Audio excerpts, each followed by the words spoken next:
সে ভাবছিল কেন সে তার মতো শক্তিশালী নয়। বাপি মুন্নাকে তার গোপন কথাটি বলল। সে বলল যে পরের বার যখন সে কোনো বড় সমস্যার সম্মুখীন হবে তখন যেন তার সাথে একটি কাগজ এবং একটি পেন্সিল রাখে। যে কোনো সমস্যার বিস্তারিত বিবরণ লেখার পর সে যেন কাগজটি তার ডেস্কের ড্রয়ারে রেখে দেন। 2 সপ্তাহ পর কাগজটি আবার পড়বে। যদি তাতে লেখা কথাগুলো তখনও তাকে বিরক্ত করে তবে আরও 2 সপ্তাহের জন্য কাগজটি ড্রয়ারে রেখে দেবে।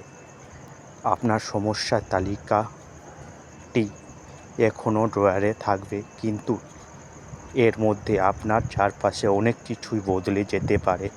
আপনি হয়তো খেয়ালও করেননি, কিন্তু আপনার কিছু সমস্যা, তা বড় হোক বা ছোট, নিজে থেকেই সমাধান হয়ে যেতে পারে।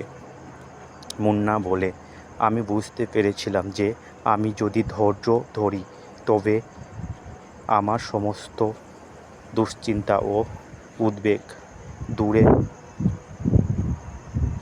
হয়ে যায়।